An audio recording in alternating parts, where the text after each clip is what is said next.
গণেশ মূর্তির সুঁড়ের সংখ্যাই নাকি নির্ধারণ করে যে ভক্তের কোন ইচ্ছেটি সবার আগে পূরণ হবে।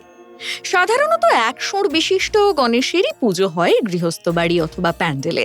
কিন্তু জানেন কি, রয়েছে ৩ এবং ৫ সুঁড় বিশিষ্ট গণেশও।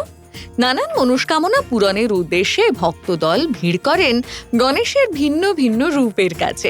পঞ্চশুণ্ডী বা পঞ্চমুখী গণেশ ৫ মাথা বিশিষ্ট এই মূর্তির কাছে পুজো দেওয়া হয় উন্নতি, প্রাচুর্য ও সমৃদ্ধি প্রার্থনা করে।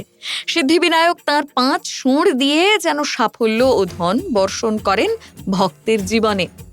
ত্রিশুণ্ডী গণেশ ভক্ত যদি ক্ষমতার প্রত্যাশী হন তবে পুজো নিবেদন করতে পারেন গজাননের এই রূপের কাছে।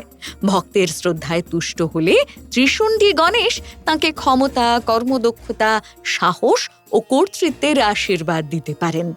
তবে সবচাইতে বেশি পূজিত হন গণেশের একশুণ্ড রূপটি। মনে করা হয় এই রূপেই ভক্তের বাড়িতে অতিথি হয়ে আসেন দেবতা। পথের সমস্ত বাধা সরিয়ে দেন, প্রতিবন্ধকতা দূর করেন, পূর্ণ করেন ভক্তের জীবনের সমস্ত অপূর্ণ আশা। যে কোনো কাজে সাফল্য পেতে তাই গণেশ পুজো করা হয়। ফলো করুন সংবাদ প্রতিদিন ডিজিটাল।